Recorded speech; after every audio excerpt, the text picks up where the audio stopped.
পিলখানা হত্যাকাণ্ড নিয়ে যা বললেন সেনাপ্রধান। আসিফ মাহফুজও পদত্যাগ করবেন কিনা যা জানালেন নাহিদ। শেখ হাসিনা নেতৃত্বে পিলখানায় হত্যাযোগ্য বললেন ফখরুল। মালদ্বীপে কাগজপত্রহীন বাংলাদেশিদের বৈধ করার অনুরোধ প্রধান উপদেষ্টার। এবং সর্বশেষ জানাবো নাহিদের স্থলে কে হচ্ছেন পরবর্তী উপদেষ্টা। শুনছিলেন সংবাদ শিরোনাম, এবারে বিস্তারিত।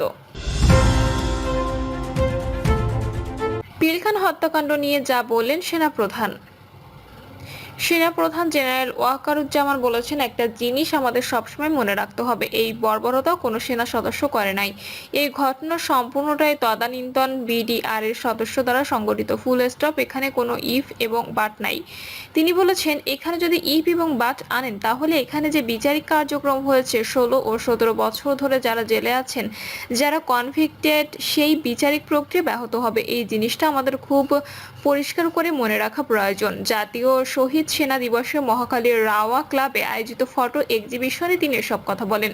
সেনাপ্রধান বলেন, আজকে একটি বেদনা বিধুর দিবস। আজকের এই দিনে আমাদের 57 জন চৌকস সেনা অফিসার, শুধু তাই নয়, আমাদের কিছু পরিবারের সদস্যদেরও হারিয়েছি।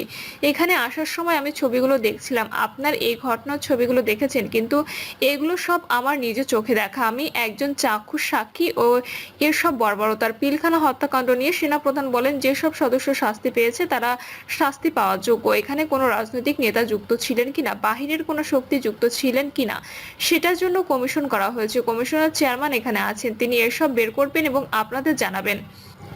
জেনারেল ওয়াকার বলেন, বটম লাইন হচ্ছে, আমাদের যেসব চৌকস সেনা সদস্য প্রাণ হারিয়েছেন তদানীন্তন বিডিআর সদস্যদের গুলিতে। আমরা এই বিষয়টা নিয়ে ভিন্ন মত পোষণ করছি, কেউ কেউ বিষয়টাকে ভিন্ন খাতে প্রবাহিত করছি, সেটা আমাদের জন্য মঙ্গলজনক হবে না। আমি এটা আপনাদেরকে নিষিদ্ধ করছি। আমরা নিজেদের মধ্যে ভেদাভেদ সৃষ্টি না করি। আমাদের মধ্যে যদি কোনো সমস্যা থেকে থাকে, যদি কোনো ব্যত্যয় থেকে থাকে, তাহলে সেটা আমরা আলোচনার মাধ্যমে সমাধান করব।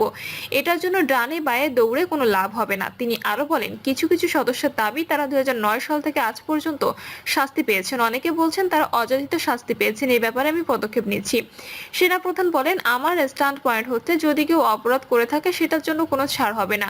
ডিসিপ্লিন ফোর্সকে ডিসিপ্লিন থাকতে দেন। এই দেশের সবকিছু ভেঙে পড়লেও সেনাবাহিনী, নৌবাহিনী, বিমান বাহিনী টিকে আছে, কারণ তাদের মধ্যে ডিসিপ্লিন আছে। আসিফ মাহফুজও পদত্যাগ করবেন কিনা যা জানালো নাহিদ।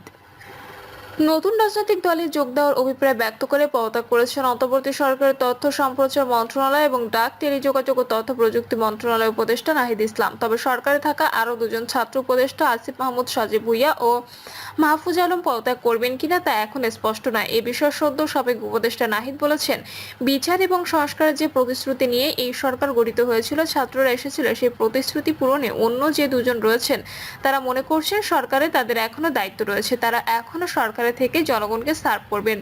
তারা যদি রাজনীতি করার প্রয়োজন বোধ করেন তখন হয়তো সরকার ছেড়ে দেবেন। নাহিদ বলেন, ছাত্র জনতা যে শক্তিতে স্বৈরাচারী সরকারের পতন হয়েছে সেই শক্তিকে সংহত করতে আমি মনে করেছি যে সরকারের থেকে সরকারের বাইরে রাজপথে আমার ভূমিকা বেশি হবে এবং আমার বাইরে যারা আমাদের সহযোগিতা রয়েছেন তারাও এটি চান। সেই পরিপ্রেক্ষিতে আমি আজ পদত্যাগপত্র জমা দিয়েছি। তিনি বলেন, গত 6 মাসে আমি এবং আমরা আমাদের জায়গা থেকে চেষ্টা করেছি কাজ করে যাওয়া। দুটি মন্ত্রণালয়ের বাইরেও অনেক অতিরিক্ত দায়িত্ব আমাদের পালন করতে হয়েছে। আমরা চেষ্টা করেছি এবং মন্ত্রণালয়গুলোতেও আমরা কিছু কাজ করেছি। সেই কাজের ফলাফল হয়তো সামনে জনগণ পাবে। 6 মাস খুবই কম সময়, তারপরও আমি চেষ্টা করেছি। আমার কাজ ও ফলাফল জনগণ মূল্যায়ন করবে। আজ থেকে আমি সরকারের কোনো দায়িত্বে নেই। সাংবাদিকদের এক প্রশ্নের জবাবে সদ্য সাবেক এই উপদেষ্টা বলেন, আমার পরে কে দায়িত্ব নেবে সেটা উপদেষ্টা পরিষদই ঠিক করবে। আমি আমার জায়গা থেকে মনে করেছি আমাকে বাইরে প্রয়োজন। এখন আমাদের গণঅভ্যুত্থানের আকাঙ্ক্ষা বাস্তবায়িত হয়নি। বিচার এবং সংস্কারের যে প্রতিশ্রুতি নিয়ে সরকার গঠিত হয়েছিল, ছাত্ররা এসেছিল, সেই প্রতিশ্রুতি পূরণে অন্য যে দুজন রয়েছেন তারা মনে করেছেন সরকারে তাদের এখনো দায়িত্ব রয়েছে। তারা এখনো সরকারে থেকে জনগণকে সার্ভ করবেন। তারা যদি রাজনীতি করার প্রয়োজন বোধ করেন তখন হয়তো সরকার ছেড়ে দেবেন। অপর এক প্রশ্নের জবাবে তিনি বলেন, নতুন যে রাজনৈতিক শক্তি এবং দল গঠন হচ্ছে সেখানে অংশগ্রহণ করতে আমার অভিপ্রায় আছে। জনগণের সঙ্গে মিশে আবারও জনগণকে ঐক্যবদ্ধ করা এবং আমাদের যে গণঅভ্যুত্থান এর যে প্রতিশ্রুতি সেটা বাস্তবায়নের মাঠে থেকে কাজ করার লক্ষ্যে আমি সরকার থেকে পদত্যাগ করেছি। শেখ হাসিনার নেতৃত্বে পিলখানায় হত্যাযজ্ঞ, বললেন ফখরুল।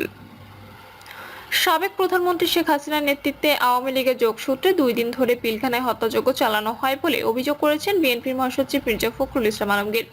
তিনি বলেন, দিনটিকে জাতীয় দিবস করায় আমরা সরকারকে ধন্যবাদ জানাই, নিহত সেনা সদস্যদের স্বজনদের প্রতি সমবেদনা জানাই। আশা করব এটা পূর্ণাঙ্গ তদন্ত করে যারা দায়ী তাদের শাস্তি নিশ্চিত করা হবে। আমরা স্বাধীনতার প্রশ্নের জন্য আপোষ না করি। মালদ্বীপে কাগজপত্রহীন বাংলাদেশিদের বৈধ করার অনুরোধ প্রধান উপদেষ্টার। মালদ্বীপে বসবাসরত কাগজপত্রহীন প্রবাসী বাংলাদেশিদের বৈধ এবং বাংলাদেশ থেকে আরও জনশক্তি নিয়োগের জন্য যে দেশের সরকারকে বিবেচনার জন্য অনুরোধ করেছেন প্রধান উপদেষ্টা ডক্টর মোহাম্মদ ইউনূস। রাষ্ট্রীয় অতিথি ভবন যমুনায় প্রধান উপদেষ্টার সঙ্গে মালদ্বীপের হাই কমিশনার শিউনিন রশিদ সৌজন্য সাক্ষাৎকালে তিনি এই অনুরোধ করেন। মালদ্বীপে মূলত পর্যটন ও মৎস্য শিল্পে কাজ করছেন প্রবাসী বাংলাদেশিরা। দেশটিতে উল্লেখযোগ্য সংখ্যক বাংলাদেশি চিকিৎসকও কাজ করছেন। হাই কমিশনার প্রধান উপদেষ্টাকে ধন্যবাদ জানিয়ে বলেন, মালদ্বীপের শিক্ষার্থীরা বর্তমানে বাংলাদেশের বিভিন্ন শিক্ষা প্রতিষ্ঠানে বিশেষ করে চিকিৎসা শিক্ষায় পড়াশোনা করছে। প্রধান উপদেষ্টা বলেন, মালদ্বীপ থেকে আরও শিক্ষার্থীকে স্বাগত জানাতে বাংলাদেশ প্রস্তুত। বাংলাদেশের প্রথম কূটনীতিক হিসেবে দায়িত্ব পালনকারী হাই কমিশনারকে অভিনন্দন জানান প্রধান উপদেষ্টা। প্রফেসর ইউনূস আশা প্রকাশ করেন, বাংলাদেশে তার অবস্থানকালে দুদেশের সম্পর্ক আরও জোরদার হবে। হাই কমিশনার শিউনিন রশিদ বলেন, সাম্প্রতিক সময় বাংলাদেশ ও মালদ্বীপের মধ্যে বাণিজ্যিক সম্পর্ক বৃদ্ধি পেয়েছে। তিনি বলেন, ওষুধ সহ বাংলাদেশ থেকে আমাদের আমদানি বৃদ্ধি পেয়েছে এবং মালদ্বীপের উন্নয়ন দৃষ্টিভঙ্গি দুই দেশের মধ্যে সহযোগিতায় আরো সুযোগ সৃষ্টি করবে বলে তিনি আশা প্রকাশ করেন। তিনি বলেন, কিছু বাংলাদেশি কোম্পানি মালদ্বীপে ব্যবসা শুরু করেছে এবং গত বছর মালদ্বীপে বাংলাদেশি পর্যটকের সংখ্যা 17.5% বৃদ্ধি পেয়েছে। হাই কমিশনার জলবায়ু পরিবর্তনের প্রভাব প্রশমনে প্রচারণায় ভূমিকা রাখার জন্য প্রধান উপদেষ্টাকে ধন্যবাদ জানান। তিনি বলেন, জলবায়ু পরিবর্তন মোকাবিলায় আপনার অঙ্গীকারে আমরা সত্যিই উৎসাহিত এবং মালদ্বীপ জলবায়ু পরিবর্তন ইস্যুতে বাংলাদেশের সঙ্গে সহযোগিতা অব্যাহত রাখতে চায়।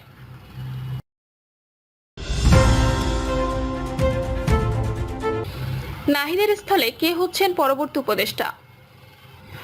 অন্তর্বর্তী সরকারের তথ্য সম্প্রচার মন্ত্রণালয় এবং ডাক, টেলিযোগাযোগ ও তথ্য প্রযুক্তি মন্ত্রণালয়ের উপদেষ্টা পদ থেকে পদত্যাগ করেছেন মোহাম্মদ নাহিদ ইসলাম।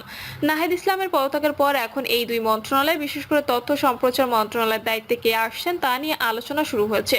সাধারণত উপদেষ্টার পদ শূন্য হলে তাৎক্ষণিকভাবে সেসব মন্ত্রণালয়ের দায়িত্ব প্রধান উপদেষ্টার কাছে ন্যস্ত হয়। তিনি উপদেষ্টাদের দপ্তর বন্টন করেন। প্রধান উপদেষ্টার কার্যালয় সূত্রে জানা গেছে, উপদেষ্টা পরিষদে আজই দপ্তর পুনর্বন্টনের সম্ভাবনা কম, তবে শিগগিরই তা হতে পারে। নাহিদ ইসলাম সংবাদ সম্মেলনে বলেছেন, আমার পরে কে দায়িত্ব নেবে সেটা ক্যাবিনেটের পরবর্তী সভায় ক্যাবিনেটই ঠিক করবে। এদিকে সরকারি একটি সূত্র জানিয়েছে, তথ্য সম্প্রচার মন্ত্রণালয়ের উপদেষ্টা পদে সরকারের আরেক উপদেষ্টা মোহাম্মদ মাহফুজ আলম আসতে পারেন বলে আলোচনা হচ্ছে, তবে চূড়ান্ত সিদ্ধান্ত এখনো জানা যায়নি। মাহফুজ আলম গত বছরের 10 নভেম্বর উপদেষ্টা